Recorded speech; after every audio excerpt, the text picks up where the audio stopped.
Empezamos cuando usted quiera, señor Valla Álvarez, tiene sus 10 minutos.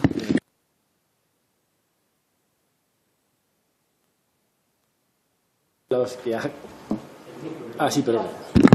Lo que tiene... No, es lo que tienen que habértelo informado. Sí. Perdona. ¿Aquí? Ahora, perfecto. Perdón, muchas gracias. Bueno, simplemente clarificar que soy uno de los 8 miembros del OPC que redactó el informe, no el autor del informe. Buenas tardes, mi nombre es Mario Valla Álvarez y soy piloto de transporte de líneas aéreas en activo.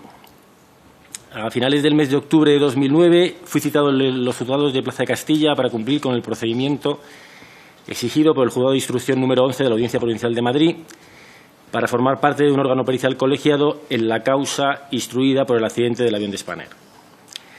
Tras ser aceptado por el juzgado y no recusado por ninguna de las partes procesales, pasé a formar parte de este órgano pericial colegiado encargado de elaborar un informe para el juez instructor con el objetivo de intentar identificar todas aquellas acciones u omisiones, factores y causas que habían estado presentes en el accidente del avión de la compañía española Spanair, Ecocharlie Hotel Fospapa, que realizaba el trayecto Madrid-Las Palmas bajo el indicativo JK 5022 el día 20 de agosto del 2008 en el aeropuerto de Madrid-Barajas. En primer lugar, quiero resaltar el hecho de que nos encontramos ante el análisis de un accidente, una situación desgraciada, desafortunada y no buscada por nadie. Un infortunio que no solo ha traído consigo la pérdida de vidas humanas y heridos, nos ha dejado también el dolor, la frustración, el vacío y la angustia de familiares, empleados y amigos que han sobrevivido estos últimos 10 años preguntándose el porqué de esta tragedia y la incertidumbre por saber de qué manera se podría haber evitado. Víctimas, por tanto, todas ellas. Y, como no puede ser de otra manera, mi recuerdo hacia todas las víctimas. Desde aquí también quiero mostrar mi reconocimiento al tesón y a la perseverancia de la Asociación de Víctimas del Accidente JK 5022. Mi primer sentimiento, y puedo asegurar que el del resto de los integrantes del OPC, al iniciar los trabajos de análisis del accidente, fue de respeto por todas las víctimas. Para mí, también son víctimas el personal que de diferente manera estaba involucrado en la operación del avión siniestrado.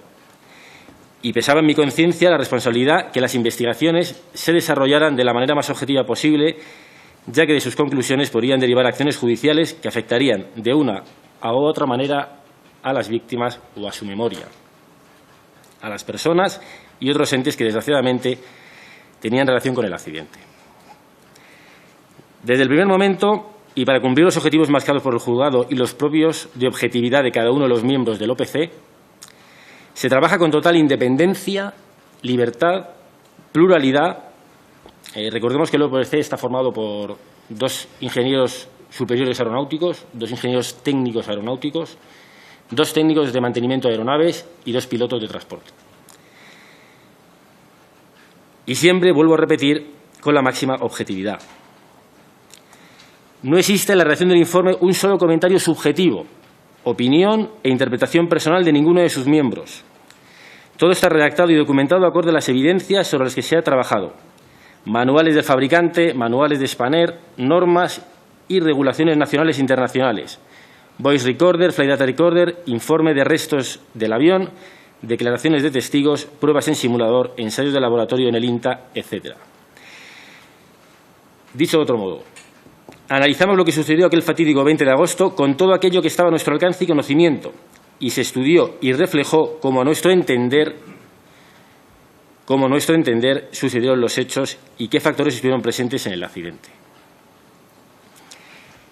Se dispuso de mucha documentación y tiempo para estudiarla con detenimiento. Es verdad que trabajar así te permite cometer menos errores. Y de errores es importante hablar aquí porque el origen y la base de gran parte de la industria aeronáutica, y en especial aquella dedicada al transporte de pasajeros, va encaminada a la mitigación de los mismos, puesto que el error va implícito en el ser humano y es prácticamente imposible eliminarlo de la ecuación. El desarrollo tecnológico, la industria y las autoridades que velan por ella han aunado esfuerzos y trabajan para conseguir el máximo nivel de seguridad para las operaciones de las aeronaves, dotándolas de manuales y guías, procedimientos estándar de anormalidades y de emergencia que cubran la mayoría de las diferentes situaciones que pueden presentarse en cada operación aérea y que permitan al personal aeronáutico operar con un alto índice de seguridad, así como de sistemas que detecten y minimicen el posible error humano. Un sistema de normas y directrices que sirvan para resolver y notificar cualquier incidencia y de autoridades que velen por el estricto cumplimiento de las mismas. La industria crece y mejora gracias al desarrollo de un sistema de investigación de accidentes que, tras una tragedia, descubra y analice los fallos acaecidos, humanos, mecánicos, de diseño o burocráticos, con el fin de encontrar soluciones a los mismos y así evitar que se vuelva a repetir en un futuro. La pérdida de vidas humanas nos enseña a salvar otras muchas. La buena praxis de todos los involucrados en la operación aérea de transporte es fundamental para evitar el siniestro. Desde el ingeniero que diseña un sistema, pasando por la autoridad que lo certifica o inspecciona, el técnico de mantenimiento que lo repara llegado el caso o el piloto que opera de acuerdo a los manuales del avión. La aeronáutica es segura por la buena acción de todos y cada uno de ellos. Y si alguien falla, el sistema dispone de filtros, barreras y redes que nos protegen. En el accidente del JK 5022, las barreras, filtros y redes no funcionaron. A la pregunta de si la tripulación de vuelo cometió errores, no adhiriéndose a los procedimientos operativos estándar y al correcto uso de las listas de chequeo para la correcta preparación y configuración para el despegue, de todos es sabido que la respuesta es sí. Que el sistema Take Warning System, que depende del Central Alloy Warning System, CAWS, falló y no alertó a la tripulación que la configuración para el despegue no era la adecuada, también es conocido por todos. Que el sistema TOWS admite modos de fallo que deberían ser incompatibles con la trascendencia del mismo, también es conocido. El personal de mantenimiento no llegó nunca a identificar la avería que tenía el avión. Despachó el avión incorrectamente acogiéndose al punto 30.8 de la MEL y no procedió a llevar a cabo un procedimiento de troubleshooting y dar respuesta a la anotación técnica de la tripulación técnica. La actuación de las autoridades aeronáuticas en relación con la adopción de medidas encaminadas a evitar la repetición de accidentes motivados por configuración errónea del avión para el despegue, asociado con fallo en el sistema TOWS, no ha sido lo firme y diligente que el asunto requiere y están obligadas.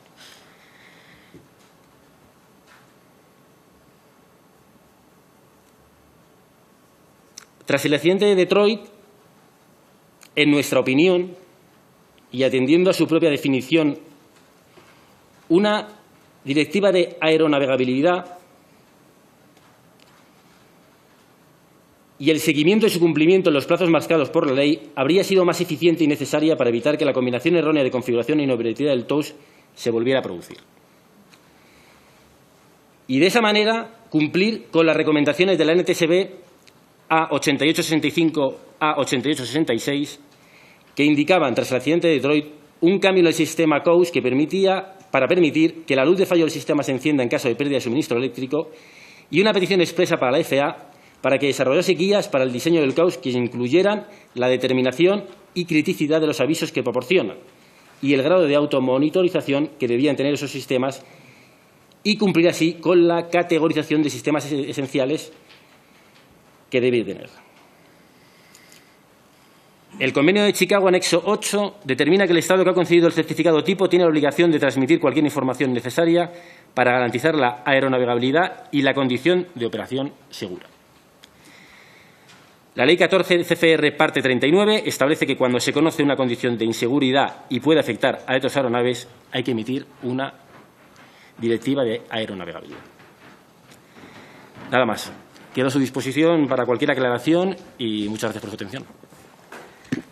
Pues muchas gracias, señor Valla Álvarez. Empezamos con los grupos de Merona Mayor. Por el grupo mixto, señora Bramas, su tiempo. Gracias, señora presidenta. Gracias, señor Valla Álvarez.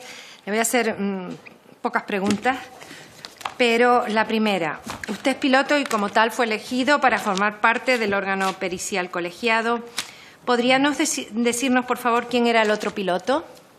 ¿Cómo no? El señor Jorge Pérez Bodega, compañero mío en la compañía en la que trabajamos actualmente y compañero mío en la compañía Spanair cuando ejercíamos como pilotos en Spanair. Entonces, el señor Fernández Trapa, que también compareció en calidad de que formó parte de la OPC. Como he dicho antes, el órgano pericial colegiado estaba constituido por 2 ingenieros superiores aeronáuticos, de los cuales uno de ellos era el señor Fernández Trapa. O sea que da la casualidad que también era comandante, fue comandante y piloto de transporte lineal. Pero él estaba en el órgano pericial colegiado como ingeniero. Como ingeniero. Sí, señorita. Usted como piloto y su compañero del órgano pericial colegiado, ¿fueron los que hicieron la prueba en el simulador de vuelo? No. ¿Quiénes la hicieron? Pues como viene reflejado en nuestro informe, el señor Fernández Trapa, el ingeniero Santiago Palacios, el ingeniero técnico Manuel Ferrer y un instructor de la empresa de simuladores que prestó el simulador para realizar la prueba, el señor Miguel Garrido. O sea que en la prueba del simulador de vuelo no les dejaron a ustedes. Bueno, dejar no sería la palabra. Hubo un problema de fechas para no interrumpir nuestra actividad profesional. Nosotros intentamos, por activa y por pasiva, cambiar esas fechas y no fue posible. Es usted súper exquisito, pero se le ha entendido perfectamente. O sea que ustedes dos tenían interés en estar en esa prueba. Yo no puedo opinar ni hacer juicios de valor sobre el interés o no de ciertas partes o de otras personas sobre mi presencia. ¿Usted tenía o no. interés en estar en esa prueba? Yo tenía que estar en esa prueba. Esa era la pregunta. Que si era razonable que ustedes no estuvieran en una prueba que demostró que el avión no se pudo levantar y volar por la avería que tenía. Sí. Nosotros dimos por buena esa prueba precisamente por la experiencia del instructor a cargo del simulador, que había ejercido durante más de 30 años en aviones en aeronaves MD, y por la condición de comandante de aeronave que tenía el señor Fernández Trapa. Ahora, es cierto que tenemos que haber estado en esa prueba. ¿Discutieron ustedes de forma importante por discrepancias con el señor Trapa? Como le he dicho, el órgano pericial colegiado tiene una característica, es la pluralidad. Y trabajamos con libertad. Yo siento un profundo respeto por las opiniones del señor Trapa y por su persona, por sus conocimientos y su profesionalidad. Eso no tiene nada que ver con que coincida con todas sus apreciaciones, ni mucho menos con su manera de ver las cosas. Tuvimos discrepancias, como yo creo que en todo equipo de trabajo, y conseguimos superarlas en aras de hacer una redacción de un informe que intentara exponer qué había pasado y qué había pasado en ese accidente. ¿Percibieron ustedes un interés especial o una obsesión especial o podríamos decir, una firmeza por parte del señor Trapa en que la culpa era de los pilotos? No, yo lo que sí le puedo decir es que lo importante y lo difícil de redactar un informe es cómo se redacta. Porque en función de cómo se redacta, uno puede parecer más culpable o menos. Nosotros nos negamos, yo personalmente, me negué a categorizar en causas directas e indirectas o factores más contribuyentes o menos contribuyentes las diferentes acciones y las diferentes actuaciones de la gente y de todo el personal que operó y que tuvo que ver con el accidente. Creo que esa es cuestión del juez o que es cuestión de otro tipo de personas que tiene que decidir ese tipo de cosas. Nosotros nos limitamos, como bien le he dicho en la exposición, a decir qué había pasado, qué es lo que se había hecho y a interpretar los manuales para dar una explicación de lo que en realidad se tenía que haber hecho. Nada más. Sí que hubo discrepancias para redactar eso y es cierto que, bueno, yo personalmente me negué a redactar un informe donde pusiese causas directas y causas indirectas.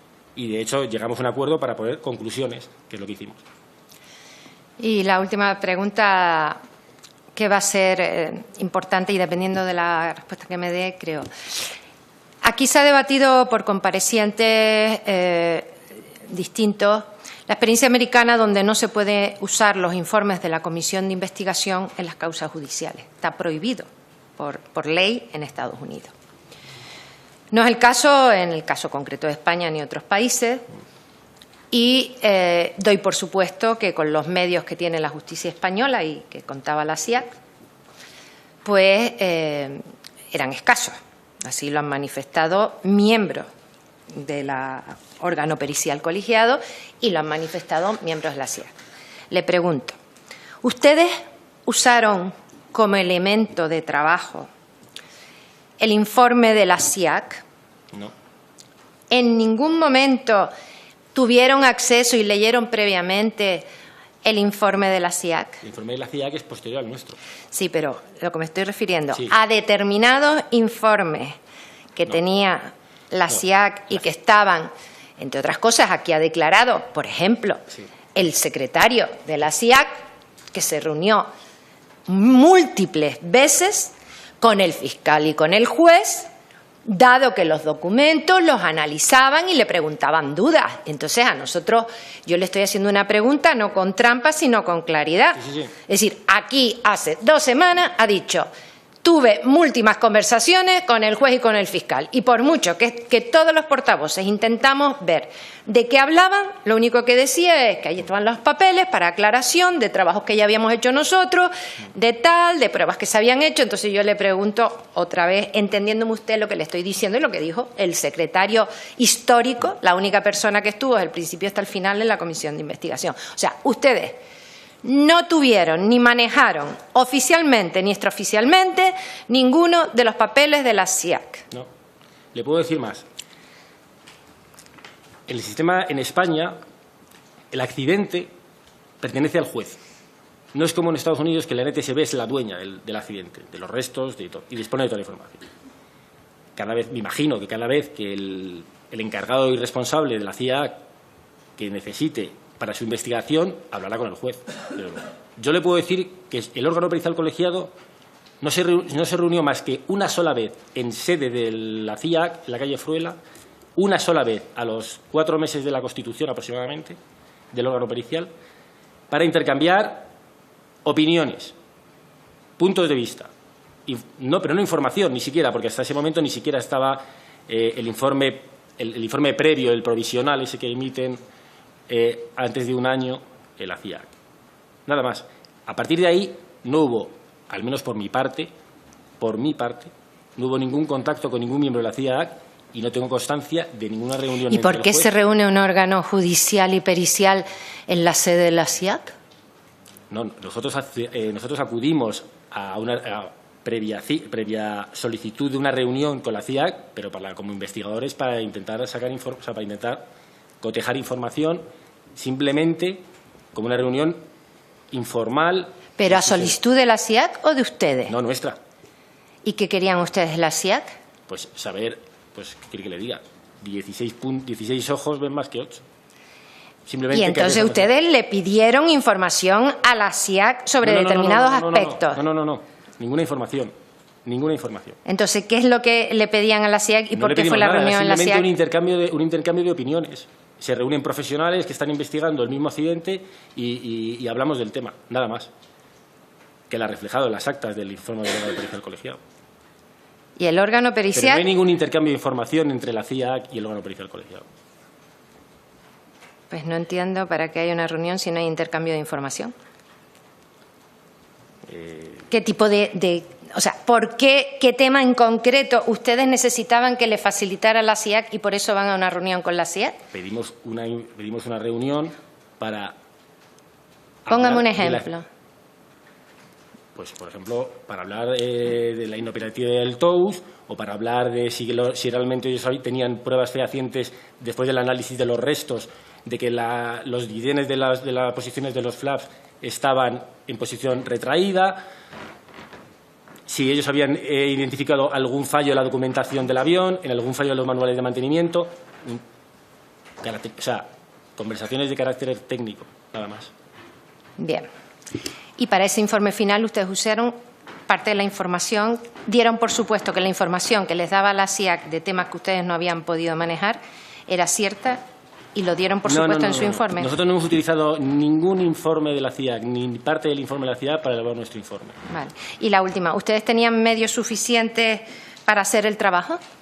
Nosotros no teníamos simplemente acceso a la documentación que le requeríamos al juzgado, discos duros, CDs con los manuales, con el registrador de datos de vuelo. Yo acudí personalmente a la sede del juzgado número 11 en Madrid, en la Plaza Castilla, para escuchar el copyboard recorder y manuales y las directivas y las normas nacionales e internacionales. ¿Y usted cree que un juzgado, para si hubiera una nueva, debería contar con otros medios técnicos para tener el órgano pericial dotado? Pues, hombre, yo me imagino que cuanto más medios se disponga y cuanto más facilidades se tenga, pues mucho mejor para todos, desde luego.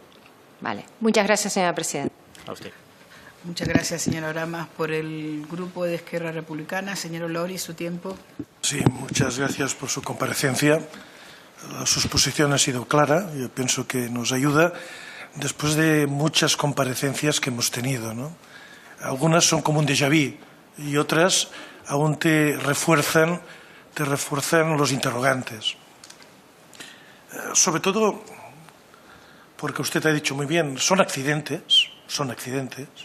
Afortunadamente no se producen muchos accidentes, pero cuando se producen es dramático, es terrible, más que cualquier otro, y pienso yo, de los que hay, ¿no? Y entonces, ¿qué medios hay para saber las causas? Y segundo, ¿qué medios, si interviene la justicia, tiene la justicia para dictaminar? Y, en principio, para mí son dos líneas paralelas que no se tendrían que cruzar. La CIA ha de buscar, con todos los medios que tenga, las causas de un accidente para mejorar pues, el comportamiento, los medios. Pero un juez, si hay duda de posibles delitos, tiene que tener paralelamente todos los medios que haga falta para poder dictaminar. Y ahora viene la pregunta. El juez parece ser que hizo mucho caso al informe de la CIA, que durante todo el proceso del informe la CIA estuvo con el juez múltiples veces y que ustedes que hacen un informe pericial parece que no se les tiene excesivamente en cuenta, o que los interrogantes que ustedes plantean, ha sido muy claro, es multifactorial, hay algunos elementos que ustedes dejan para un informe a lo mejor más exhaustivo técnicamente de lo que ustedes tienen en sus manos, queda en segundo término. Yo es lo que no entiendo. Y a este nivel, dos preguntas. Una, ¿cree que la CIA ha de asegurar un informe en que no deje ningún cabo suelto y que si hay algún cabo suelto como experto ha de hacer una hipótesis? Primera pregunta. Bueno, mire, me habla usted del juez y de los motivos que le pueden llevar a hacer más caso o menos caso a un informe o al otro. Yo, por desgracia, no tengo la formación ni la capacidad para contestarle a esa pregunta porque no soy jurista, no soy abogado, no entiendo de leyes y no le puedo decir qué ha llevado al señor juez a tomar en consideración un informe u otro, porque legalmente no sé de leyes.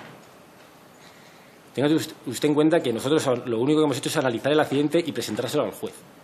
Lo que ya haga el juez con ello se escapa de nuestras responsabilidades y me atrevería a decirle que hasta de mi juicio. A nivel personal yo le puedo comentar 1000 cosas, pero creo que es irrelevante mi opinión en ese sentido porque no está sustentada bajo nada. Aquí es importante, cuando se hablar de respaldado por la ley, por documentos, por algo que dé solidez a lo que uno dice y al argumento que uno dice. Desde luego que la CIA y cualquier agencia que se dedique a la investigación o cualquier agente de cualquier Estado, sea la CIA, sea la NTSB, la BEA, cualquier agencia de cualquier Estado debe llegar hasta el final para dejar, pues efectivamente, ningún cabo suelto y encontrar con el único ánimo de mejorar, con el único objetivo de que ese accidente no se vuelva a repetir por esa causa, se repetirá por otras, pero no por esa causa. No le puedo opinar sobre el informe de la CIDAC. Yo he leído el informe de la CIDAC, pero no le puedo dar una opinión mía personal, porque eso se lo tiene que preguntar, creo yo, a un investigador de la CIDAC. Si ha dejado algún cabo suelto, o si no ha reflejado lo que tenía que reflejar, o si ha dejado una puerta abierta. En todo caso, para precisar, ¿usted considera que los miembros del informe pericial eran independientes? ¿Totalmente? Yo le puedo decir que yo soy independiente. ¿Usted cree que la CIA es independiente? No lo sé. Supongo que, Es que no conozco, no conoce el funcionamiento de la CIAC. No conozco a sus miembros. No, el procedimiento de escogerlos. El procedimiento de escogerlos lo desconozco. No desconozco el sistema burocrático, el sistema de funcionariado. La dependencia de la CIAC, que es del Ministerio. Sí. La dependencia. Llama la atención. Nosotros siempre decimos que en aviación que hay un departamento que instruye y otro que examina. No deben ser las mismas personas, porque no tendría lógico que el que te está instruyendo luego te examine, porque entonces está admitiendo que te está estudiando muy bien o te está estudiando muy mal. Si el de la CIAC depende de la Dirección General de Aviación Civil o depende del Ministerio de Fomento y son subdirecciones del Ministerio de Fomento, y el Ministerio de Fomento además tiene una sección que evalúa e inspecciona a los demás, pues a lo mejor no sé si sería lo más apropiado que la CIAC fuera dependiente o independiente. Pero, sinceramente, es que lo desconozco. Es que a nadie se le escapa que las consecuencias de un informe para los responsables de aviación civil o del Ministerio, según qué consecuencias del informe, pueden ser muy duras. Por tanto, tiene lógica que haya la mayor independencia de una organización de este tipo para que las consecuencias se asuman las que sean y que no puede haber ninguna mediación en medio. Una de las cosas que a mí me llama la atención es esto, que se dé por supuesto, a priori, que ser independiente es algo subjetivo. No, hay algo objetivo ser independiente. Es decir, las formas en las cuales te escogen marcan la independencia. Luego hay la ética personal, que no es la independencia. Totalmente. La ética. Y esto es lo que llama la atención, que un instrumento de este tipo luego sea fundamental para un juez, que el que necesita son instrumentos absolutamente objetivos para asegurar que el caso se dirime adecuadamente. A priori uno piensa que un grupo pericial colegiado, o sea, una estructura de este tipo, ad hoc, si tiene todos los instrumentos necesarios, sería el mejor medio para que un juez pueda dictaminar. No otra cosa que no está pensada para esto. Esto es una mica, es un poco lo que pongo encima de la mesa después de tantos días y días y días de estar aquí. Pero entenderá usted que yo no puedo hablar de la ética personal de cada miembro de la CIAC porque no los conozco y no me atrevería nunca a decir nada ni en contra ni a favor. El sistema, cómo funciona el sistema de elección de cada miembro de la CIAC, pues eso yo creo que es un debate que yo no le puedo contestar porque yo estoy aquí para hablar del accidente de Spanair, no para hablar de si el sistema es mejorable a nivel de elección de los miembros de la CIAC o de cómo debe estar organizado la Dirección General de Aviación Civil o el Ministerio de Fomento. Muchas gracias, señor Oloris. Por el Grupo Ciudadano, señor Navarro, su turno. Gracias, presidenta. Nos ha dicho usted que la aviación es segura, yo también lo creo, que ante un imposible de evitar al 100% error humano, pues siempre hay una serie de barreras que sirven de protección. En este caso, esas barreras se agujerearon o tenían agujeros y supongo que se trata de ver por qué era así. Con respecto a la última de ellas, el TOWS, la última barrera que no funcionó, me gustaría hacerle dos preguntas. La primera es sobre los antecedentes. Usted ha dicho que las autoridades no fueron firmes ni diligentes y que, en su opinión, en vez de, hablando del accidente de Detroit, que la NTSB, en vez de esas recomendaciones, la 88, 65 y 66, tendría que haber hecho una directiva de aeronavegabilidad. ¿Es así? ¿Podría...? Bueno, la propia definición de directiva de aeronavegabilidad implica que siempre que hay riesgo de inseguridad por culpa de un elemento, hace falta emitir una directiva. Nosotros lo reflejamos en el informe y yo creo que no le puedo decir el por qué no se emitió una directiva de aeronavegabilidad en ese momento después del accidente de Detroit. Sé que después del accidente de Spanair, EASA sí que emite una directiva de aeronavegabilidad para comprobar el sistema del TOWS en cada vuelo. Personalmente le diré que esa directiva de aeronavegabilidad, que desde luego mejora la operación de las aeronaves MD, desde luego mejora la operación de la que había antes, pero no, no es definitiva, porque la prueba se hace en el aparcamiento, con los motores apagados, con el sistema de aparcamiento quitado, adelantando las palancas y las posiciones de los flash retraídos. Y en ese momento suena la bocina.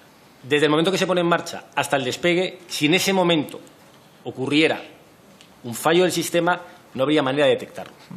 Con lo cual, digamos que estamos operando de una manera más segura, pero no es la seguridad plena. Por eso la NTSB, a raíz del accidente de Detroit, sí que es cierto que recomienda las acciones A88, 65 y 66. Cambio el sistema COUS para permitir que la luz de fallo del sistema se encienda en caso de pérdida de suministro eléctrico, y la 66 pide a la FAA que desarrolle y disemine guías para el diseño del COUS que incluya la determinación y criticidad de aviso que proporcionan y el grado de automatización que deben tener estos sistemas. A raíz del accidente de Detroit, la FAA crea un grupo, no lo digo yo, lo dice el informe de la FIAC también, para llevar a cabo una revisión de los sistemas de aviso de configuración de despegue. Las conclusiones de ese grupo dicen que la realización de la prueba del TOUS antes de cada vuelo es un buen comienzo. Una instalación de luz de aviso del sistema mejoraría el sistema. La mejora de la fiabilidad del TOUS requiriendo que fueran diseñados para cumplir con los requisitos FAR 25.1309 de equipamiento esencial, y requieren que los sistemas de alerta como el TOUS avisen a la tripulación de una condición de inseguridad, y para cumplir este requisito se debe realizar un análisis de los modos de fallo, incluyendo fallos indetectables. Y la cuarta recomendación es la eliminación de los avisos molestos del TOUS que se produce como consecuencia del rodaje con un motor que algunas compañías adoptan para el ahorro de combustible, que al adelantar las palancas se activaba la palanca.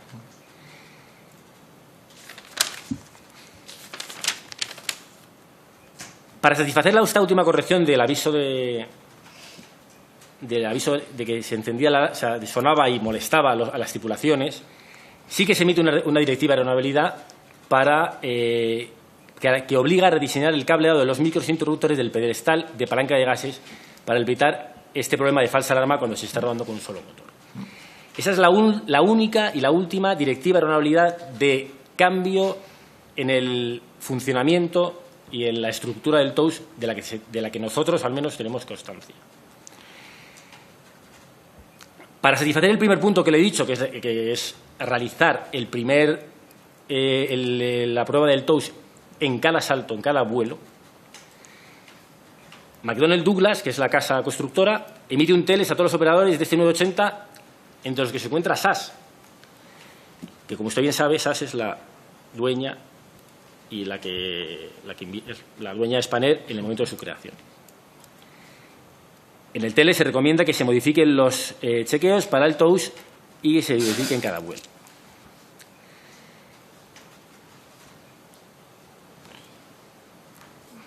En respuesta a la directiva a la recomendación 8866 de la NTSB, la FAA publica una circular aeronáutica 25703 año 93, donde se recogen los criterios admitidos a día de hoy para certificar los diseños de los TOUS en los aviones de transporte.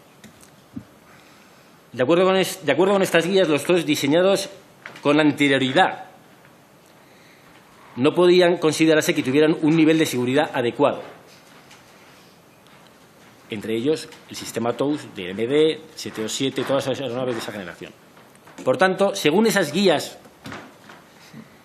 se debería aplicar los requisitos 25.1309, 25.1431 y 25.1355 para elevar el nivel de criticidad de esos sistemas, categorizándolos como esenciales, puesto que una condición de inoperatividad del TOUS tiene efectos severos en las operaciones. Por tanto, tras el accidente de Detroit, para exigir el cumplimiento de los requisitos expuestos ahora mismo, que le acabo de decir, el 25.1309, 1431 y 1355, y cumplir con la categorización como sistema esencial, se debería haber emitido, en nuestra opinión, y lo recalco porque, como comprenderá, esto no es piedra, se debería haber emitido una directiva de aeronavegabilidad para evitar que la combinación errónea de configuración e inoperatividad del TOUS se volviera a producir. da igual que el sistema inicial del sistema no te obligue. Cuando se concede el certificado tipo, no se considere el modo de fallo que ocurrió en el accidente de Detroit.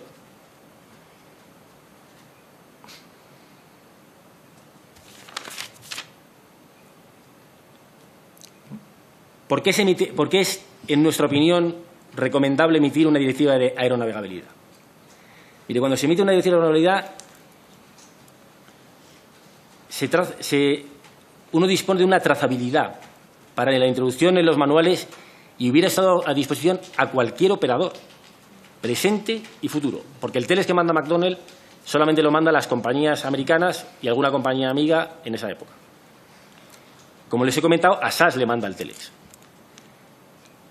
Pero hay una realidad, ese Telex no está introducido en la compañía Spanair. De haberse hecho a través de una directiva de aeronavegabilidad, Spanair habría tenido que hacer el chequeo del TOWS en cada salto, en cada vuelo. Los manuales de Spanair reflejan que solamente se hace en el primer vuelo del día. Me está resultando muy interesante, porque inmediatamente lo que me está diciendo me genera dos nuevas dudas. Es decir, tanto la NTSB, que emite dos recomendaciones que hacen referencia a esa necesidad de la señal de aviso, como usted ahora, que dice que en su opinión para reforzar eso tendría que haber habido una directiva, parecen coincidir en que ese nivel de seguridad era el necesario. Sin embargo, por un lado, la recomendación se descafeína y se reduce simplemente a que se compruebe antes de cada vuelo, eso por un lado. Y en segundo lugar, precisamente por no ir con una directiva, se pierde la información por el camino, de manera que, como dice Boeing, lo manda a SAS, pero SAS en algún lado se pierde y no llega a Spanair. ¿Por qué es esto? No le puedo contestar.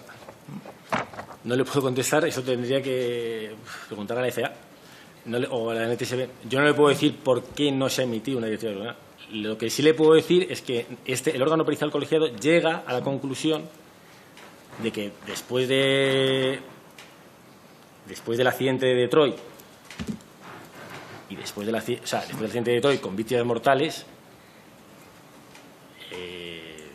creemos que es suficiente motivo, porque hay un momento de seguridad. Es decir, las autoridades consideran el Take Warning System como una especie de barrera que ayuda a las tripulaciones en el caso de que las tripulaciones fallen. Pero no lo considera sistema esencial, por eso no está la obligatoriedad de que el TOWS. Pero sí que es cierto que el TOWS es un sistema que en la MEL viene recogido como no-go. Con el sistema con el Take Warning System operativo uno no puede salir a volar. Entonces, a nosotros nos llama la atención. Pues llamativo. Es llamativo.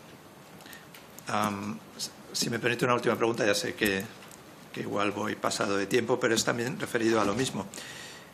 También desde el accidente, o a raíz del accidente de Detroit, se emitió otra recomendación, la 8868 creo que es, que se refiere a las listas de comprobación, sí, sobre si los aspectos críticos tendrían que ir en primer lugar porque cuanto más arriba estén en la lista, pues más fácil es que porque otras de las barreras que se rompieron fue que las listas de comprobación pues no funcionaron bien. Entonces, las listas de comprobación no es que no funcionaran bien, es que no se hicieron bien. Es que no es lo mismo. Le quiero decir, no hay un defecto en la lista. Que la lista es mejorable, pues puede ser mejorable, pero no hay un defecto en la lista. Si la lista se hace bien y la lista se hace como toca, cuando toca y diciendo lo que toca, pues no hay problema. Y ya una última pregunta, si puedo. También le dicen ustedes en su informe, el relé 2.5 es común a la sonda RAD y al TOW. Sin embargo, dicen que no han llegado a establecer una conexión segura, pues que hubiera un fallo del relé que ocasionara las dos cosas, sino que pudo haber pues como un error simultáneo en los dos y que no estuviera motivado por el relé. ¿Es así? Yo con esto termino. Bueno, vamos a ver. la única conexión que existe entre la calefacción de la sonda RAD y el Take-Over System es el relé R25. Pero no tiene nada que ver el mal funcionamiento de uno con el otro. Es cierto que la mayoría de las averías reportadas de los operadores de funcionamiento de la calefacción de la sonda en RAD, en la mayoría de los casos, le puedo decir un 80% según quiero recordar, se ha solucionado cambiando el relé. Que el TOWS tuviese un fallo intermitente que coincidiese en el tiempo con la activación de la calefacción de la sonda en tierra, puede ser, pero no lo vamos a saber nunca. Pero no es probable. ¿Eh?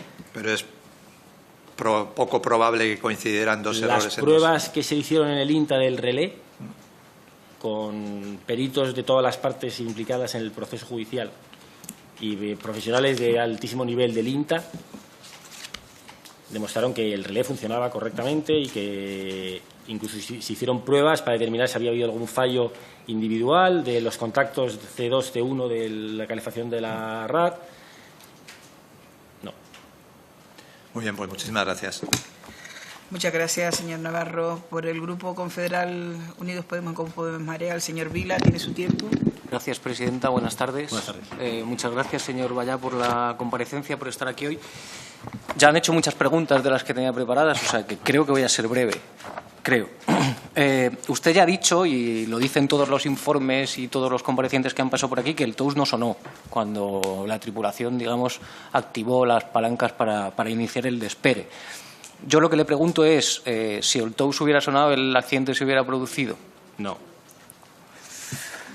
Ha dicho usted ya que el TOWS es un sistema esencial dentro de la seguridad aérea, precisamente porque si suena, pues evita posibles accidentes como el del JK 4022. Y ya ha dicho que no era suficientemente seguro en el MD82 el sistema TOWS tal y como estaba diseñado. No, bueno, no es exactamente... Bueno, si no lo he entendido mal, no es exactamente así. O sea, el sistema TOWS no es un... El sistema TOWS del avión MD, después de su certificación, no está considerado como sistema esencial. Las recomendaciones que hace la NTSB y la circular aeronáutica del año 93 recomiendan que cumpla el TOWS con los requisitos que le acabo de comentar antes. El cumplir con esos requisitos lo eleva, por decirlo de alguna manera, a la categoría de elemento esencial, si se hubiesen llevado a cabo.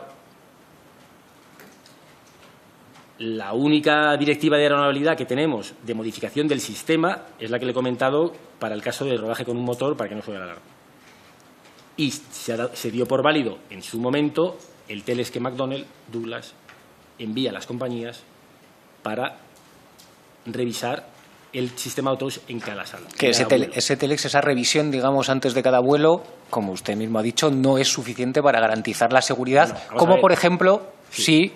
si hubiera modificado el sistema TOWS en la fabricación o habiéndolo hecho redundante, por ejemplo. Sí, sí. Sí, ¿no? Está claro que, le vuelvo a repetir, bueno, si no me he explicado bien antes, comprobar el sistema TOWS antes de cada vuelo es una acción que aporta un granito más de seguridad a la operación, pero por descripción del sistema y por estructura del sistema, si no hay una señal de alarma o no hay un nuevo sistema de modos de fallo que avise a la tripulación que durante el rodaje entre el parking y de la puesta en marcha de motores y el despegue ese sistema pudiese fallar, la tripulación no se va a enterar, aunque haya hecho la prueba. Claro. Desde luego, si ejecuta las listas y se adhiere la tripulación a los procedimientos estándar, no ocurre el accidente. Claro, pero como también usted ha dicho, el error humano es imposible totalmente de evitar, ¿no? Totalmente. En la seguridad aérea, y por eso se van poniendo una serie de barreras. Y por eso le he contestado categóricamente que si hubiese sonado la alarma del TOWS, no habría habido accidente. Efectivamente.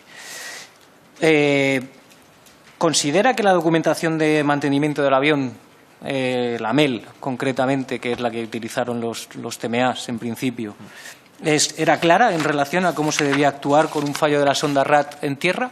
Bueno, la MEL es uno de los documentos de los que dispone el personal aeronáutico para despachar un avión. Si usted me pregunta por la documentación de mantenimiento, en mi opinión, no está clara. solamente hay que ver las denominaciones que recibe el disyuntor en el panel de breakers del avión, que se llama RAT and Prop Heater, RAT Prop Heater, es decir, no da información o puede dejar en duda si estás desconectando la sonda RAT, la alimentación de la sonda RAT o solamente la calefacción. Pero es que además no hace referencia a que ese disyuntor alimenta también a otro sistema de la cabina, que es el TRP, que es el Thrust Rating Panel o el computador de empuje automático. En la ratificación del informe nos hicieron muchas preguntas acerca de este tema, de la acción de mantenimiento. Además de que la avería se había repetido en los días anteriores y que no existe un procedimiento en los manuales de mantenimiento de troubleshooting para el caso en el que la calefacción de la sonda RAT calefacta en tierra, como no existe, uno no puede decir voy a ver qué es lo que encuentro para poder dar salida al avión.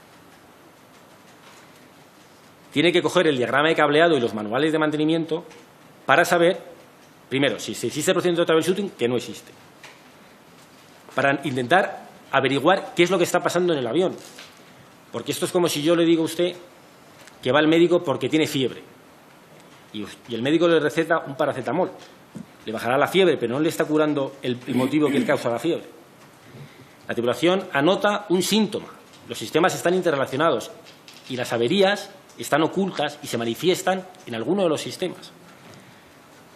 ¿Qué tenía que, en nuestra opinión? Bueno, en nuestra opinión no.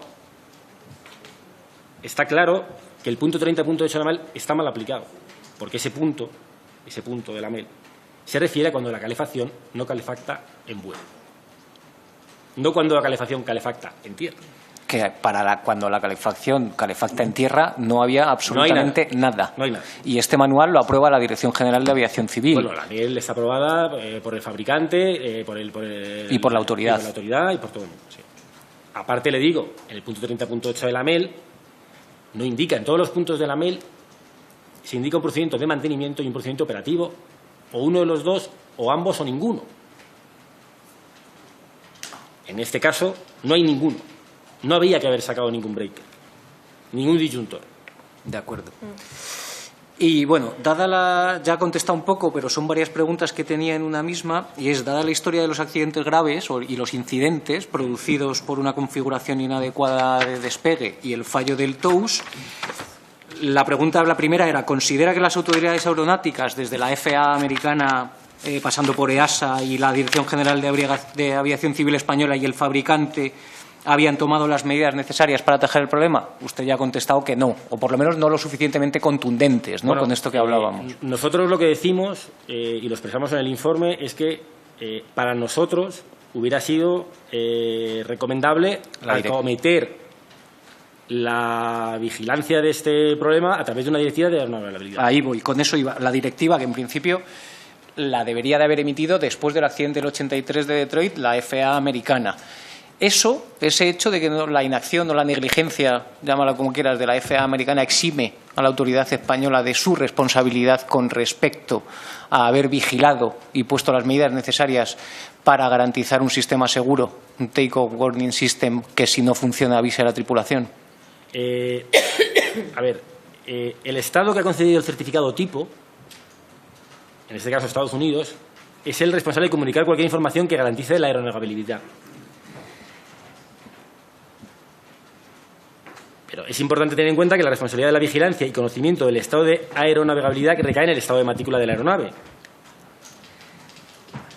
Pero yo, sinceramente, le puedo decir que no creo que Aviación Civil Española tenga el poder de obligar a la FAA a emitir. No digo que tenga el poder de obligar a la FAA. Sí. Pregunto si que el hecho de que la FAA actuase mal o descafeinase lo que debería haber sido una directiva exime a la autoridad española, digamos, teniendo conocimiento de toda la historia de accidentes e incidentes graves que ha habido referidos a este tema concreto, si le exime de la responsabilidad Sinceramente no le puedo contestar, porque no me sé la ley con respecto a las responsabilidades y atribuciones de la Dirección General de la Autoridad Aeronáutica Española en relación con este tema. Yo lo digo porque en el informe del órgano pericial colegiado, finalmente, o sea, hay un momento en el que dicen que la Dirección General de Aviación Civil debería haber retirado o no mantenido el certificado de aeronavegabilidad. ¿Me puede decir, por favor, dónde lo dice? No sé exactamente la página, pero en un momento dado lo dice. Igual que lo dice la conclusión, el último punto de la conclusión, dice que la historia de accidentes debido a esa configuración inadecuada para el despegue no había dado lugar hasta la fecha a medidas correctoras adecuadas y suficientes por parte de las autoridades aeronáuticas, y ponen entre paréntesis española, europea y de Estados Unidos, ni del fabricante del avión. Por eso le preguntaba si considera que, independientemente de la mala actuación o negligente o insuficiente actuación de la FAA, la autoridad española debería de haber corregido incluso para el Estado español esa negligente actuación de la autoridad aeronáutica española es la responsable de que los operadores aéreos cumplan con las directivas de aeronavegabilidad en vigor que tienen que cumplir. Como no hay ninguna directiva de aeronavegabilidad en relación a este tema, no creo que la autoridad española sea responsable en ese sentido. Quizás a lo mejor lo que hemos podido decir aquí se refiere al tema del Telex de McDonnell Douglas y al tema de la directiva de aeronavegabilidad en el caso de la FAA americana. De acuerdo. ¿Usted considera, según las conclusiones, yo por lo menos es lo que he entendido, con esto termino, Presidenta, según las conclusiones del órgano pericial colegiado, yo entiendo que se deriva o se podría derivar responsabilidad de algún tipo, no le pongo calificativo, simplemente responsabilidad tanto de Spanair como de Boeing como de la Dirección General de Aviación Civil. ¿Usted está de acuerdo con esto? ¿Hay algo? No lo sabe. No le puedo decir. Es que no me atrevo a contestarle porque no me sé hasta qué punto es responsable en función del informe que nosotros hemos presentado. Es como decirle, yo no estoy diciendo que la FAA se haya equivocado. A lo mejor tiene sus motivos para no emitir la directiva de aeronavegabilidad. Lo que le digo es que, bajo nuestro punto de vista, según la definición de directiva y teniendo en cuenta el accidente de Detroit, en nuestra opinión, se tenía que haber emitido. Ustedes detectan una serie de carencias, tanto en las autoridades americanas como en las autoridades españolas, una carencia de fabricación, desde mi punto de vista, en el Boeing, en el MD-82, en tanto que el TOWS no es redundante o que admite fallos que la tripulación puede no saber que se están produciendo, y admiten también o describen una serie de actuaciones ineficientes, por lo menos, de la autoridad española con respecto a los certificados de aeronavegabilidad. Por eso le preguntaba, en función de las conclusiones que ustedes mismos sacan en el informe que hacen para el juez que instruyó la causa, si podríamos estar hablando de cierta responsabilidad del fabricante, de la autoridad española y de la compañía. El certificado, el avión de Spanair tenía el certificado en vigor, el TOWS como prorrogado. El TOWS no es a fecha del accidente elemento esencial porque no se han llevado a cabo las medidas. Eso es. Pero bien es cierto que cumple con la normativa. Otra cosa es que si se hubieran llevado a cabo ese tipo de acciones, pues habríamos mejorado el sistema. Nuestra obligación es, o nuestras conclusiones a la hora de evaluar las actuaciones de las autoridades, simplemente nos llama la atención que después del accidente de Detroit, pues no se haya ido por un camino y se haya ido por otro. De acuerdo. Muchas gracias, Presidenta. Gracias, señor Vila. Por el Grupo Socialista, señor Franqui, su turno. Muchas gracias, Presidenta. Muchas gracias. Bienvenido al señor Vallá por su comparecencia y por sus explicaciones, que creo que están siendo muy claras en la respuesta a mi compañero, ¿no? Se ha hablado en su comparecencia sobre el informe del órgano pericial, y usted ha dicho que no se tuvieron en cuenta los informes de la Comisión de Investigación. Yo pregunto, no digo el informe en su globalidad, pero sí se apoyó en algún momento en datos concretos del informe de la CIA a la hora de hacer el informe del órgano pericial. No. Ningún dato. No, los datos eran la documentación que nos proporcionaba el juzgado en los diferentes formatos y la interpretación que hacíamos nosotros de los manuales. Entonces, ¿usted cree que la investigación judicial no ha sido influenciada por la investigación técnica? No. Me gustaría saber cómo se produce el informe final del órgano pericial o colegiado. Me refiero, se tendrán sus reuniones, tendrán toda la información, y cómo se concluye a la hora de hacer ese trabajo final, ese texto final. Bueno, puede ver usted en el informe que hay una descripción del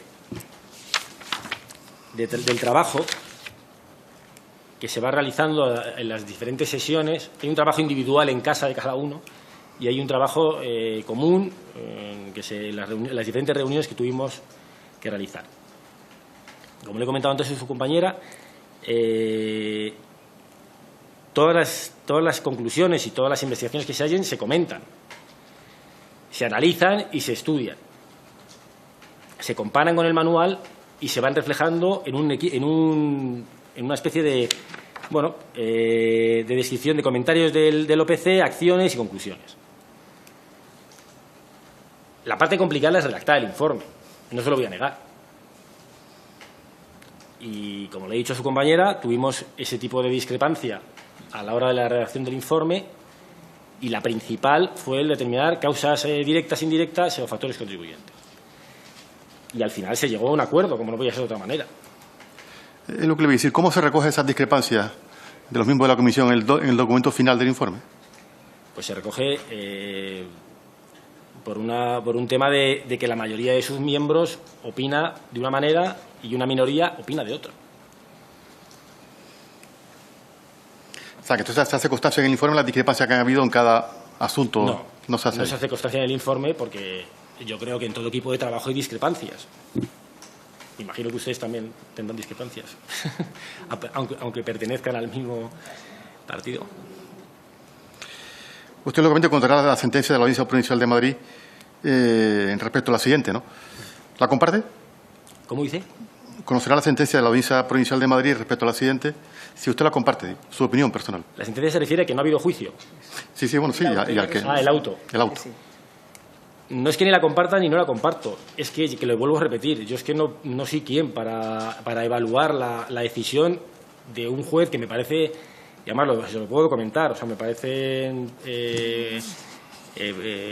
profesional que impresiona. Yo se lo digo por mi experiencia en los 2 días que tuvimos el acto de ratificación del informe. ¿Cómo puede una persona ajena y que desconoce un tema como puede ser el aeronáutico seguir con una claridad y sin perder ni un momento la conversación de una manera tan brillante? No conozco las decisiones, ni conozco los motivos, ni las bases jurídicas que han llevado al juez del juzgado número 11 a no ir a juicio. No lo sé. Ni lo valoro. Bueno, en todos los informes relacionados con los accidentes aéreos, y además se ha demostrado mucho en esta comisión, de todas las comparecencias, de todos los que han comparecido, que lógicamente no hay una sola causa, hay varias causas, numerosas causas que provocan un accidente, ¿no? Pero sí es verdad que se ha tenido que intentar decir cuál es la causa principal, cuáles son los factores contribuyentes a ese accidente, ¿no? Usted al principio de su intervención ha querido solo reflejarlo en conclusiones, ¿no? Pero me gustaría saber su opinión al respecto, si en su criterio, ¿cuál fue la causa principal del accidente? Si usted cree que solo hay una causa principal o son varias causas principales. Mire, yo le vuelvo a repetir lo que le he dicho hasta ahora. Por respeto a las víctimas y porque es muy fácil juzgar y el trabajo de los demás desde una mesa, tranquilamente, con todos los manuales a disposición, y es complicado. Sobre todo porque además los que nos dedicamos a esto, pues te pones en lugar de los demás y es muy fácil opinar. Los toros de la barrera se ven muy bien. Yo, sinceramente, le puedo decir que el accidente, si usted lo analiza desde el momento del impacto para atrás o lo analiza desde el momento de que el avión pone en marcha y sale del aparcamiento hacia el accidente, o sea, hacia el impacto, pues le podría decir una cosa u otra. Efectivamente, la tripulación no se adhiere a los procedimientos estándar, no hace su trabajo bien. Eso es cierto. Es doloroso escuchar esto, pero es así. Por el motivo que sea. Equivocarnos equivocamos todos. Si la tripulación hubiera hecho lo que tiene que hacer, el avión habría volado y no estaríamos aquí, por desgracia. ¿Que el sistema TOWS falló? Desde luego. Es la barrera que le digo, es la barrera, es la red que te protege ante el fallo humano. El responsable es la autoridad aeronáutica de mejorar esa barrera. Eso está claro. La autoridad aeronáutica efectivamente tampoco puede disponer de todos los casos habidos y por haber, porque en aviación se dan millones de casos. Y poner las barreras y hacer las recomendaciones. Lo que pasa es que hay recomendaciones y cosas que son obligatorias de cumplir. Un TLS no es obligatorio de cumplir, es una información. Si me pregunta por el avión, pues ese avión estaba... Cuando en un avión no sabemos lo que pasa y no está reflejado lo que pasa en ningún manual, el avión se tiene que quedar en tierra.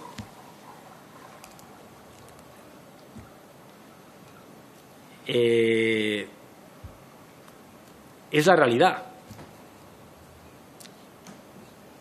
Yo le hago hincapié en el tema de estar respaldado por lo que dicen los manuales. Es muy importante. El manual es el que garantiza, es el que te dice cómo tienes que operar. Es el que dice cómo dos personas que no se conocen absolutamente de nada operan un avión, porque saben lo que tienen que hacer. El Take-Over System, desde luego, falla. ¿Qué quiere que le diga? Yo no le puedo decir si es más importante una cosa u otra. El motivo de poner conclusiones en nuestro informe es precisamente porque nosotros dejamos a las autoridades judiciales que dictaminen después de una investigación, o sea, después de un juicio oral o después de la aportación de más pruebas que ha tenido. Pero yo, como vendrá, esa losa no la puedo llevar yo encima. Le agradezco su sinceridad y sus palabras, ¿verdad? Que sé que no es nada fácil, y más en su posición, y se lo agradezco sinceramente, de verdad. Cuando uno ha oído las grabaciones que se producen entre la tripulación y cuando precisamente toma la decisión de volver el avión al parking, percibo, y lógicamente una impresión personal, ¿no?, que parece que los tripulantes tienen ya decidido que van a cambiar de avión, ¿no? Y ¿quién, perdone? Que se va a cambiar de avión. ¿Quién lo ha decidido? Disculpa. No, digo que tengo la sensación, con producto de esas conversaciones, que parece que la decisión está más o menos tomada de que se va a modificar, se va a cambiar el avión, ¿no?, en base a la avería que habían descubierto. Bueno, el avión vuelve al parking y se produce lo que se produce, que el informe lo relata además muy bien, ¿no? Creo que en el relato del informe lo que hace es fotografiar muy bien la cadena de errores que se producen, ¿no? Porque efectivamente ustedes dicen en el informe que intervienen los técnicos de mantenimiento, pero los técnicos de mantenimiento lo que hacen es aislar la avería, no investigan la avería, ¿no? Y ustedes para eso lo consideran un error, y que además hablan que no se ajustaba al manual. Lo que en nuestra opinión los técnicos de mantenimiento no hacen correctamente es que aplican un punto de la MEL. Se refiere a la RAP en vuelo y no en tierra. Que ese no vale. Es que ese no vale. Con ese punto no se puede diferir la avería. Además, la solución que dan, ya como comentario le diré, en el caso de que el ingeniero a cargo en el despacho con los manuales de mantenimiento y con el diagrama de cableado del sistema, el que dice que cada disyuntor energiza una parte del sistema u otra, de decidirse por tomar la decisión de quitar ese breaker, ese disyuntor, para de esa manera desconectar la calefacción de la sonda, que no la sonda, porque la sonda sigue funcionando, se tenía que haber dado cuenta que ese disyuntor alimenta también al TRP. Y hay un procedimiento en la MEL para el cual se despega con el TRP inoperativo. Con lo cual, de haber tomado la decisión, si lo querían haber hecho de acuerdo a manuales, tenía que haber diferido no solamente por el 30.8, sino por el 34.9. Y el 34.9 tiene un procedimiento de mantenimiento y un procedimiento operativo.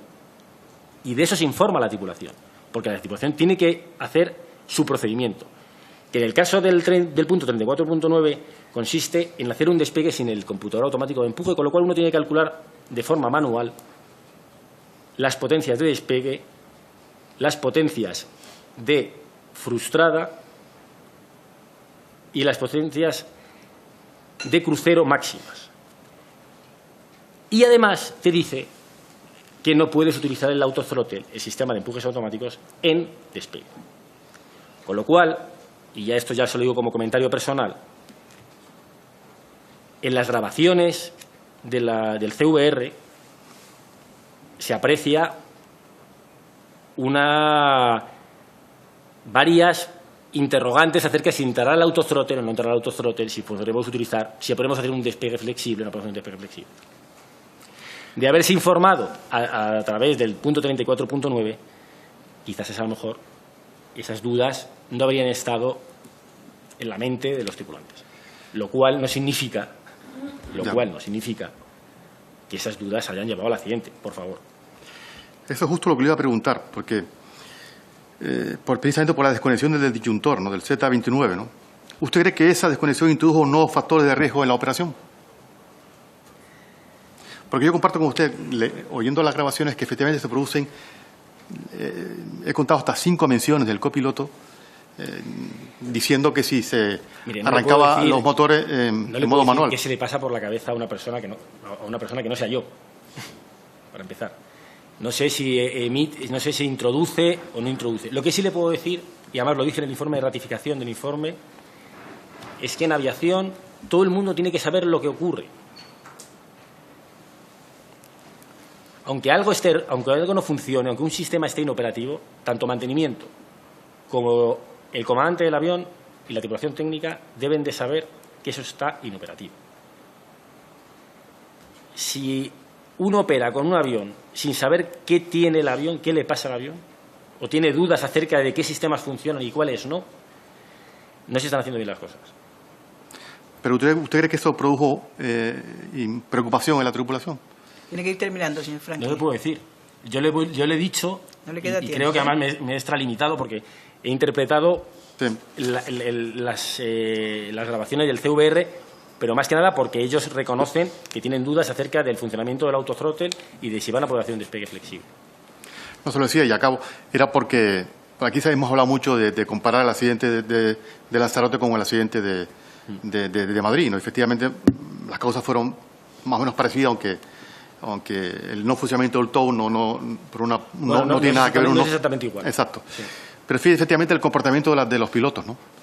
Y se lo decía lo anterior precisamente por esto. Si tú crees que ese comportamiento distinto de los pilotos del accidente de Madrid del 2008 produce cierta preocupación, precisamente lo que hablábamos anteriormente, el famoso disyuntor a la hora de quitarlo produce que los motores y la fuerza motora hay que hacerlo de forma manual y no automática como estaba inicialmente prevista. ¿O usted cree que eso no contribuye a la preocupación de los pilotos? No, la preocupación es que ellos deducen, o sea, algo piensan que no va a funcionar. Lo dicen, no saben si va a funcionar el autothrottle, no saben si va a poder hacer un despegue flexible, incluso en la carrera de despegue ellos intentan la conexión del autothrottle. Pero yo no le puedo decir si esa incógnita afecta lo suficiente como para distraerle de otras cosas, no lo sé. Muy bien, muchas gracias. Venga, señor Franqui, gracias. Por el Grupo Popular van a compartir tiempo. Vale, yo lo digo que la mesa le va a computar el tiempo general de los 10 minutos, ¿de acuerdo? Pues empieza la portavoz, señora Hernández Benson. Sí, muchas gracias, presidenta. Muchas gracias, señor Vallá. Yo solamente le voy a hacer una pregunta para intentar no quedarme con ninguna duda. Perdóneme la insistencia, porque ya le han preguntado por ello tanto el señor Oloris como la señora Oramas. Y es en relación a las conversaciones que mantienen con los miembros de la CIEJAC. Vamos a ver, usted dijo que reconoció que sí que habían estado allí, que había sido a petición de ustedes, que habían tenido conversaciones, pero a mí me choca porque después de las declaraciones del señor Soto, que sabe usted que fue el investigador jefe en la CIAC, la verdad, nosotros nos genera muchísimas dudas porque creemos que la independencia es una de las garantías máximas que se puede tener, ¿no?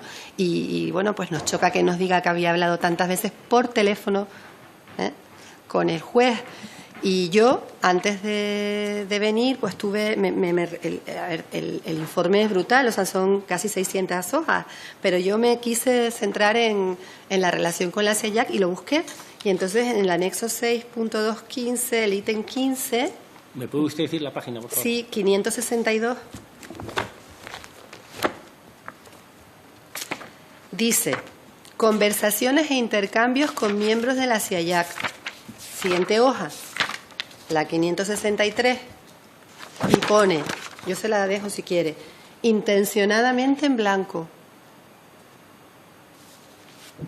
Eso es lo que pone el informe, que usted dijo, quedará reflejado en el informe, pero es que de verdad, o sea, me chocó tantísimo los anteriores, no lo que ha dicho usted, ¿vale? Los anteriores, que yo lo busqué, digo, tiene que venir algo reflejado, y sin embargo, fíjese lo que pone, intencionadamente en blanco.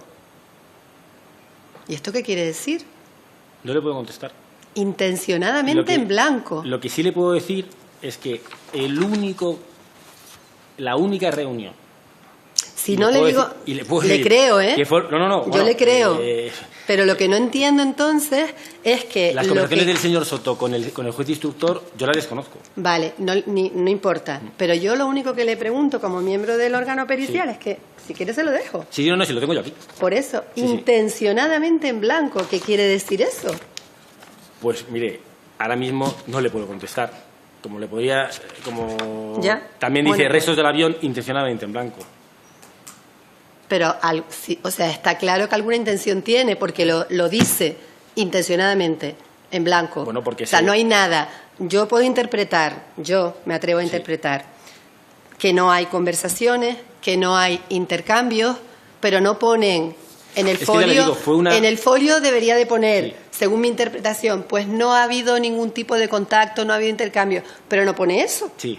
Pone intencional. Entiendo su pregunta, entiendo su inquietud, pero le puedo repetir, o sea, la única no le puedo contestar, por desgracia. Bueno. A por qué pone intencionadamente en blanco. Pero bueno, no se preocupe, que seguramente habrá alguna explicación. Vale. También le digo que la única reunión que se tuvo fue de carácter informal, porque no había en ese momento, todavía no se había llegado a ninguna conclusión, y simplemente fue una charla meramente informativa y nada más. Vale. Nada más. Gracias. Siento no contestarle a su pregunta. Gracias, presidenta. Bienvenido, señor Vallá, y muchas gracias también por su comparecencia y sus explicaciones. Primero quería agradecerle su recuerdo, su agradecimiento también, el recuerdo a las víctimas y el respeto también a la Asociación de Víctimas por el trabajo realizado y por el impulso también de esta comisión, porque aunque lo damos por obvio, pues es bueno que los comparecientes también tengan ese recuerdo, ¿no? Voy también a resumir mucho las preguntas que tenía, porque se las han reiterado y además ha sido muy claro en la respuesta respecto a repercusiones o no culpables, pero responsables de si los pilotos efectivamente obraron bien. Nosotros no hablamos de hicieron, no es que además el objetivo de esta comisión es prever que no pase esto en el futuro, no buscar ningún tipo de responsabilidades ni culpabilidades, ¿no? Pero sí le voy a hacer una serie de preguntas, aunque, insisto, si cree usted que me reitero, pues da por contestada y andando, ¿no? Otros compañeros suyos que estuvieron antes aquí hicieron aseveraciones, yo creo que tajantes, importantes, contundentes. Por ejemplo, el señor Gordillo hablaba de la existencia de demasiadas presiones sobre los pilotos para volar el avión, bajo el lema, si el avión no vuela, no produce. Eso fue su frase contundente. Y yo quería hacer unas preguntas sobre eso, sobre presiones y sobre competencias. Si realmente usted cree que hay esas presiones, en la rutina diaria de los pilotos, de los comandantes, de los técnicos de mantenimiento también. Si cree que las competencias, como se ha expuesto en algunas otras comparecencias, que se debe dar más competencia al comandante para tomar esa decisión, o si por el contrario, si se da más competencia, se puede aumentar el factor de riesgo de error humano, ¿no? Pues entonces en esas dos vías, efectivamente, si existen o no esas presiones y pudieran afectar en un nerviosismo, un apuro del comandante y la tripulación, y si las competencias podría tener, digamos, ese efecto incluso de retroceso, ¿no? Bueno, vamos a ver. El comandante de aeronave es un cargo de confianza de la empresa. Eso es una cosa que poca gente tiene clara. Uno puede ser comandante en una compañía aérea y puede ser piloto o copiloto en otra compañía aérea. No tiene nada que ver. El comandante es un cargo de confianza de la empresa. Se delega la operación segura, regular, eficaz y económica de un avión. Desconozco lo que ha comentado el comandante Gordillo. Yo le puedo decir que yo no he recibido nunca presiones en ninguna de las compañías en las que he trabajado para ejercer mi trabajo. Pero que trabajamos en un ambiente y en unas condiciones de presión, eso está claro. Tengo en cuenta, no le digo ya el hecho de manejar máquinas que valen cientos de millones de euros, el hecho de llevar la vida de la gente en tus manos, el tema de los retrasos, el impacto económico que tiene en tu compañía, compañías privadas todas, que dependen de una cuenta de resultados, es verdad. Para eso está la ley. Hay unas normativas de actividad aérea, hay unas normativas de mantenimiento, hay unas normativas que estipulan, pero incluso la presión de los pasajeros. ¿Cuántas veces uno realiza un vuelo y hay un problema mecánico y hay que cambiar de avión y muchos pasajeros salen fastidiados, podría decir la palabra? Salen enfadados. Y hay gente que lo entiende, dice, entiendo la decisión que han tomado. Y hay gente que lo entiende y hay gente que no lo entiende. Cambiar un avión, el cambio de avión, porque uno vuelve al parking, es presión para el comandante, efectivamente. Porque tiene que, como si tú tomas decisiones que no están justificadas o están avaladas, nadie te va a decir nada si el avión está mal, nadie te lo va a decir. Pero te puedes equivocar. Igual que te equivocas en unas cosas, también te puedes equivocar en otras. Y puedes tomar decisiones que le pueden costar mucho dinero a la compañía. El comandante tiene la facultad de poder decir, no me llevo este avión. Y como en todo en la vida, no tiene nada que ver la repercusión de una decisión en una compañía, una multinacional, que en una pequeña y mediana empresa. Eso es así. Yo no le puedo decir si hay comandantes o no hay comandantes que reciban presiones por parte de sus empresas, de sus directores de operaciones o de sus responsables. No se lo puedo decir. Yo le puedo decir que yo no he recibido nunca.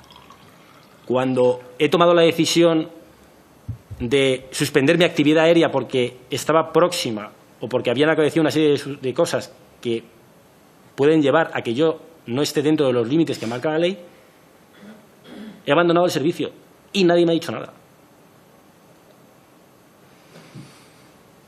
La compañía de Spanair, yo le puedo decir, cuando yo ejercí allí, nunca nadie te decía nada, en ese sentido.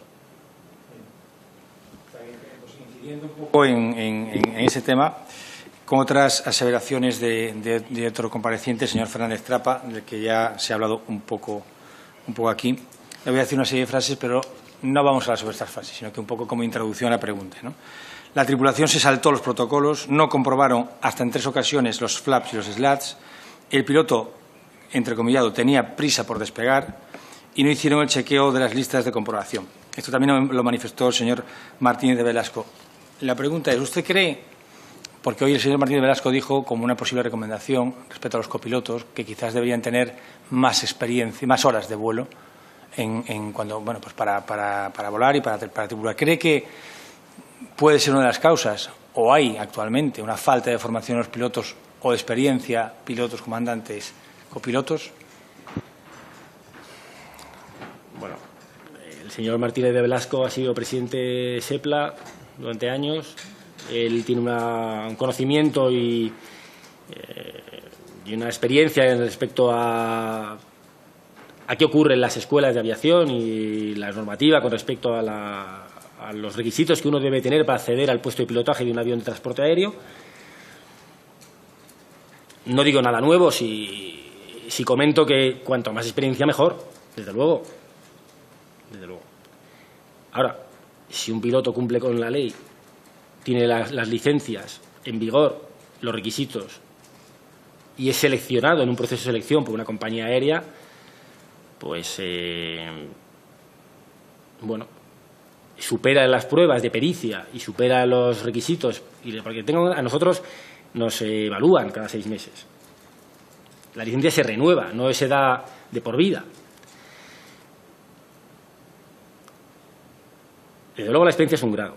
Yo le puedo decir, a título personal, que para mí las horas de vuelo no es, por ejemplo, un indicativo de la buena o mala calidad profesional de un piloto. Es como el que se queda 8 horas estudiando pero está mirando la musaraña. Pues se ha sentado 8 horas pero no aprovecha. Hay gente que tiene otra facilidad, que tiene otra capacidad, y sobre todo hay gente que se preocupa por tener un entrenamiento, una capacidad de estudio y una capacidad de mejora que es muy subjetiva y muy individual. Yo no puedo decirle si uno es mejor que otro o una persona debe ser de una manera o de otra. Para mí sí que le digo, pero yo estoy ya fuera de lo que nos tiene aquí en esta comisión. Sí que es verdad, y en Estados Unidos pasa así. Usted no verá un piloto de 21 o 22 años con 200 horas de avión ligero sentándose en un reactor en el puesto de un copiloto de un avión de transporte. No lo va a ver. No lo va a ver. Dos preguntas breves. Tiene que ser muy breve, señor. La pregunta sí, la respuesta ya la dejamos al ámbito del compareciente. Sobre el tema de los informes. Hay informe del órgano pericial colegiado, de la CIAIAC y de la COPAC.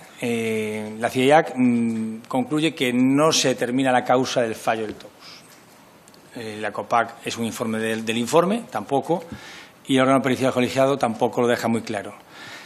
El señor Lozano, me parece que fue, en su comparecencia decía que cuando debería plantearse cuando sucede esto, que no se concluye una causa, pues se debe plantear para mejorar las recomendaciones, pues hipótesis. Es decir, bajo nuestra experiencia se puede abrir hipótesis 1, 2, falló por esto, falló por lo otro, falló por lo demás allá.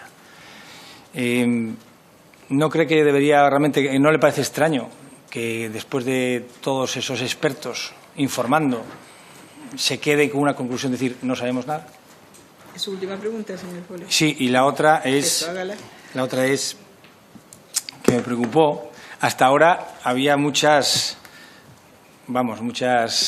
certidumbres, más que incertidumbres, sobre la posible independencia de la CIAIAC. Ni siquiera propios miembros de la CIAIAC decían que era independiente. Usted le ha hecho una pregunta si el órgano pericial colegiado era independiente. Y usted dijo, yo sí.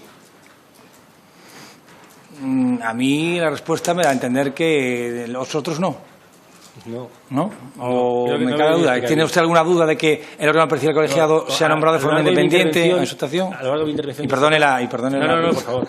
A lo largo de mi intervención de esta tarde he venido diciendo que yo puedo hablar por mí y por lo que respaldan los manuales. El órgano pericial, en mi exposición inicial he dicho que el órgano pericial era independiente. Trabaja con libertad, pluralidad y objetividad. El órgano pericial es independiente. Es independiente. No, se lo digo de verdad. Le puedo además añadir que yo también. Con respecto a que después del informe de la CIA, del informe pericial y de la revisión independiente que hace el COPAC a través del señor Lozano, que no sabemos nada, hombre, me parece que sí sabemos. Bueno, vamos a ver, yo creo que sí sabemos muchas cosas. ¿Que por qué estamos aquí después de 10 años? Pues eso es una cosa que deberán averiguar ustedes. Yo no lo sé. Muy bien. Muchas gracias, señor Valle Álvarez. Gracias por la comparecencia, gracias por contestar a las preguntas y buenas tardes. Seguimos con el siguiente compareciente en 2 minutos, señorías.